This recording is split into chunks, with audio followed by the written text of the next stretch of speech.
Bharatiya Janata party, जिसकी अपनी एक अलग पहचान है। ये केवल एक राजनीतिक दल नहीं, एक आंदोलन है। विचारधारा जिसका प्राण है, जिसके सिद्धांतों में निष्ठा है, जो भारतीय संस्कृति के गौरवशाली अतीत से प्रेरणा लेते हुए मां भारती को परम वैभव की ओर ले जाने को संकल्पबद्ध है। भाजपा एक आंदोलन।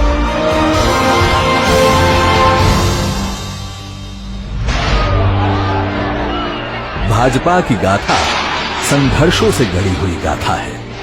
ये गाथा है अनगिनत देशभक्तों की, लाखों करोड़ों कार्यकर्ताओं की और ऐसी विभूतियों की जिन्होंने अपने अटूट विश्वास और अथक परिश्रम से इतिहास की धारा को मोड़ दिया, देश की राजनीति को नई दिशा दी, राष्ट्र प्रेम और देशभक्ति की अलख जगाई।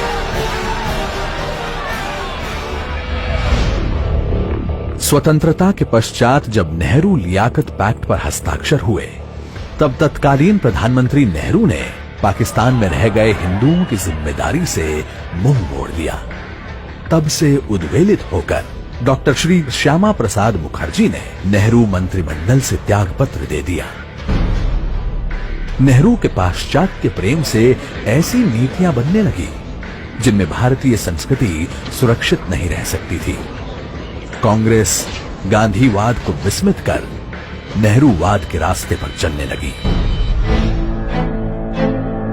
डॉक्टर मुखर्जी और कई अन्य राष्ट्रवादी नेताओं ने इस खतरे को भांप लिया। एक नए राजनीतिक दल की आवश्यकता महसूस की जाने लगी और इस तरह 1951 को स्थापित हुआ भारतीय जनसंघ। जनसंघ की ओर से मार्च 1953 में कश्मीर के पूर्ण विलय के लिए दिल्ली में सत्याग्रह आरंभ किया गया।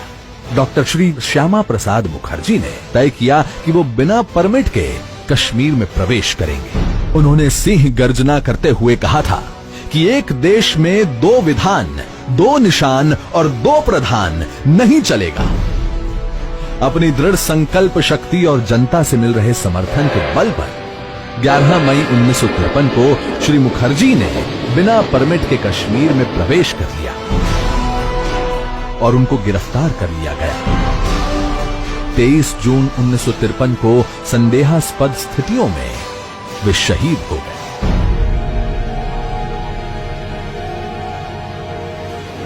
देश में शोक की लहर दौड़ गई। मुखर्जी के बलिदान का असर यह हुआ कि 9 अगस्त को शेख अब्दुल्ला को जम्मू कश्मीर के प्रधानमंत्री के पद से हटाकर बंदी बना लिया गया और जम्मू कश्मीर के लिए परमिट व्यवस्था को खत्म कर दिया गया। 1947 में देश को ब्रिटिश हुकूमतों से तो आजादी मिल गई, लेकिन देश के कई हिस्से ऐसे थे जिन पर अभी भी विदेशी ताकतों का कब्जा था। इन क्षेत्रों की मुक्ति के लिए पार्टी ने गोवा मुक्ति आंदोलन चलाया, पांडिचेरी दादर हवेली की स्वतंत्रता के लिए अभियान चलाया, पश्चिम बंगाल के बेरुबारी को पाकिस्तान के हाथों में सौंपने का तीव्र विरोध किया, कच्छ समझौते के विरुद्ध आंदोलन किया और गौ हत्या के विरुद्ध अभियान चलाया। वर्ष 1965 में पाकिस्तान ने छल पूर्वक भारत पर हमला कर दिया और कच्छ के कंजर कोट समेत कई इलाकों पर कब्जा कर लिया।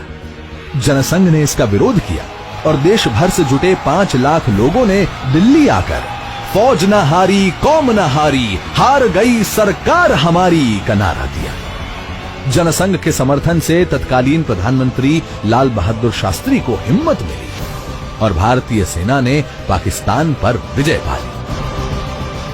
और इसके बाद देश में आया वो दौर जिसे भारतीय लोकतंत्र का सबसे स्याह दाग माना जाता है, आपातकाल। आपातकाल के दौरान तमाम बड़े विपक्षी नेताओं को जेल में डाल दिया गया और उन्हें यातनाएं दी गई। राष्ट्रीय स्वयंसेवक संघ पर भी प्रतिबंध लगा दिया गया। जनसंघ के हजारों कार्यकर्ताओं ने अग्रिम पंक्ति में खड़े होकर आपातकाल के दंश को झेला। और 1977 के चुनाव में जनता पार्टी के नेतृत्व में देश को नई सरकार मिली। पर भारतीय राजनीति का यह पहल प्रयोग ज्यादा दिन नहीं चल पाया और आपसी लड़ाई व कांग्रेस के षड्यंत्रों के कारण सरकार गिर गई और 6 अप्रैल 1980 को जनता पार्टी से अलग होकर भारतीय जनता पार्टी का गठन हुआ।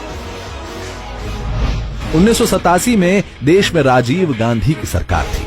बोफोर्स मामले में उनकी सरकार पर भ्रष्टाचार के आरोप लगे और शाहबानो केस ने उनकी अल्पसंख्यक वोट बैंक की राजनीति का पर्दाफाश कर दिया। 25 सितंबर 1989 को पंडित दीनदयाल उपाध्याय की जयंती के मौके पर श्री लाल कृष्ण आडवाणी ने गुजरात के सोमनाथ से राम रथ यात्रा शुरू की। देश के जिस भी भाग से ये यात्रा निकली, इसे अपार जन समर्थन मिला। इस यात्रा ने न केवल भारतीय जनता पार्टी की राजनीति को बदल कर रख दिया, बल्कि देश के भविष्य को भी एक नई राह दी। 1991 का वो दौर जब आतंकवाद अपने चरम पर था, उसी दौरान भाजपा ने कश्मीर के लाल चौक पर तिरंगा फहराने का निर्णय लिया।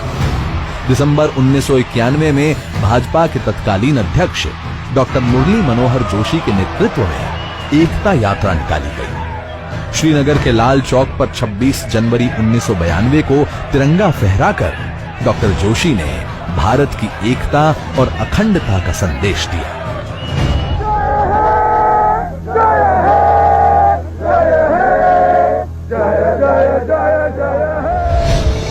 वर्ष 1996, 1998 और 1999 में 3 लोकसभा चुनाव हुए, जिसमें भाजपा सबसे बड़ी पार्टी बनकर उभरी और श्री अटल बिहारी वाजपेयी ने देश को सफल नेतृत्व दिया। इसके बाद भाजपा को विपक्ष में बैठने का निर्णय मिला और भाजपा ने यहां भी एक सजग और जनता की आवाज उठाने वाले सशक्त विपक्ष की भूमिका निभाई। आज केंद्र और अनेक राज्यों में भाजपा और इसके गठबंधन की सरकारें अंत्योदय एवं एकात्म मानववाद के आधार पर जन कल्याण के कार्य कर रही है। आज भाजपा विश्व की सबसे बड़ी पार्टी है। इस पार्टी को लाखों करोड़ों कार्यकर्ताओं ने सींचा है और आज भी इसके समर्पित कार्यकर्ता नेपथ्य में रहकर मां भारती की सेवा कर रहे हैं। भाजपा का लगातार हो रहा देश में विस्तार इस बात का प्रतीक है कि लोगों की आस्था और विश्वास पार्टी नेतृत्व में बढ़ रहा है। पार्टी को देश के कोने कोने से अपार जन समर्थन मिल रहा है। भारत के यशस्वी प्रधानमंत्री श्री नरेंद्र मोदी भी अनेक अभिनव व लोक कल्याणकारी योजनाओं के माध्यम से पार्टी के अंत्योदय के प्रण को पूर्ण करने की दिशा में आगे बढ़ रहे हैं। मौजूदा सरकार की ओर से सबका साथ सबका विकास के मंत्र पर सफलतापूर्वक काम हो रहा है।